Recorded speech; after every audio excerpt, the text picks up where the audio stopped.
Hi, my name is Faith Harris, and I will be performing a monologue from Clear Glass Marbles from Talking With by Jane Martin. I will also be performing a monologue from The Search for Signs of Intelligent Life in the Universe by Jane Wagner.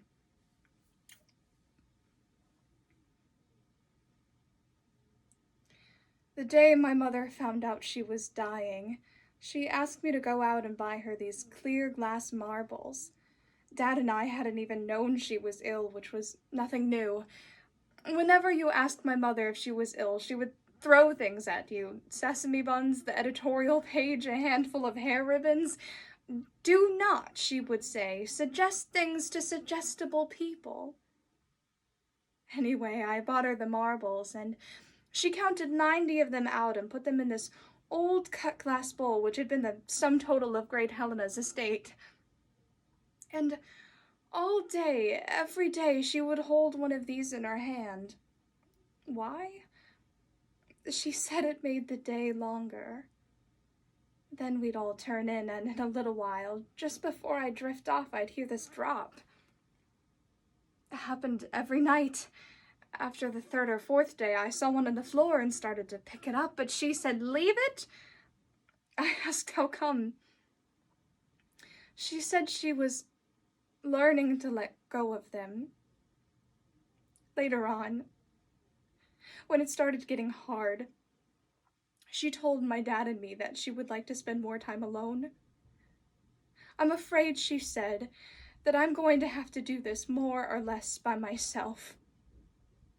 She said she was glad, and that she hoped we would be, that this was arranged so that you got less attached to people you loved in the end. I was in bed 2 weeks ago, Wednesday, toward dawn, then this. The bedside table was turned over and she was gone. Dead. The rest spilled when the table fell, but this one was still in her hand. I keep it in my hand all day. It makes the day longer. Thank you. I've been on 4 job interviews today, Eileen. I've got 1 more to go. I lost my job with the answering service because I would not lie for people who wanted me to say they were out when they weren't. These days, integrity is not a required skill.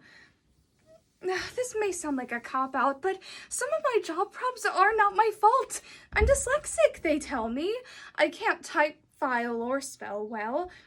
It's hard to type when you can't spell, and it's hard to file when everything you've typed looks like alphabet soup. I do better at something creative, and I feel I am somewhat creative, but somehow I lack talent to go with it. And to be creative without talent is a little bit like being a perfectionist and not being able to do anything right. All my life, I've always wanted to be somebody. Now I see I should have been more specific. It's not that I lack ambition. I am ambitious in the sense that I want to be more than I am now, but if I were truly ambitious, I think I'd already be more than I am now. Sobering thought, Eileen. What if, right in this very moment, I am living up to my full potential?